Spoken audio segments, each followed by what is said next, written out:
Good morning, church. Good to be with you today. Today we are in 1 Corinthians chapter 8, and we are getting the reminder that our faith is not about stuff, but about other people.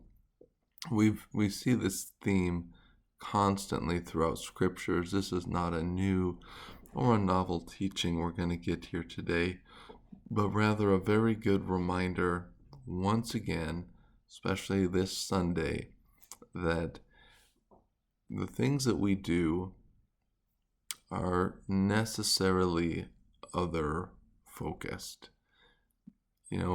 It's the Christian faith isn't about me other than what Christ did for me so that I can turn that around and be a river of living water for others.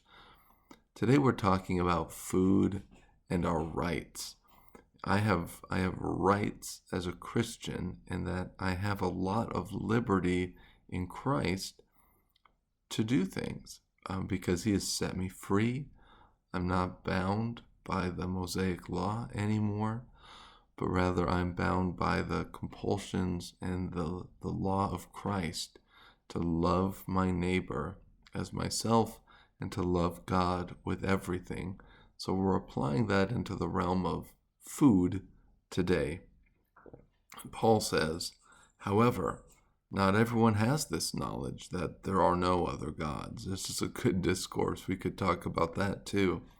Some have been so used to idolatry that up until now, when they eat food sacrificed to an idol, their conscience, being weak, is defiled. Food will not bring us close to God. We're not worse off if we don't eat, and we're not better off if we do. But be careful that this right of yours in no way becomes a stumbling block to the weak. He's saying, look and observe what you do.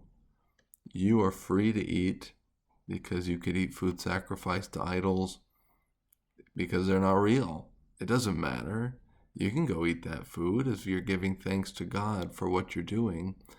It says, but remember, it's not about you. It is about the person observing you whose faith might be damaged by the things that you're doing. And so you're saying to yourself, so then is my faith and is my life bounded and hampered by the weak conscience of other believers? And Scripture's answer is a resounding yes. Because I want their salvation. I want them to have a full and fruitful life. And perhaps as we draw them into discipleship, their weak consciences can be strengthened. But remember, it's really about what is coming out of us that is important. Jesus had this teaching in Mark. He says, don't you realize that nothing going into a person from the outside can defile him? For it doesn't go into his heart, but into the stomach, and is eliminated. Therefore he declared all foods clean. And he said, what comes out of a person is what defiles him. For from within, out of the people's hearts, come evil thoughts, sexual immoralities, thefts, murders, adulteries, greed, evil actions, deceit, self-indulgence, envy, slander, pride, and foolishness. All these evil things come from within and defile a person. And so Paul is agreeing with Jesus to say the food is not the issue. It's what you're doing that's the issue. And so, church, as we come together to worship and to praise the great name of the Lord our God, spend some time this morning and think, where is my heart? What is the state of within? Lord, prepare my heart for worship that I can praise you without ceasing and without hesitation. I love you, church, and I look forward to seeing you soon.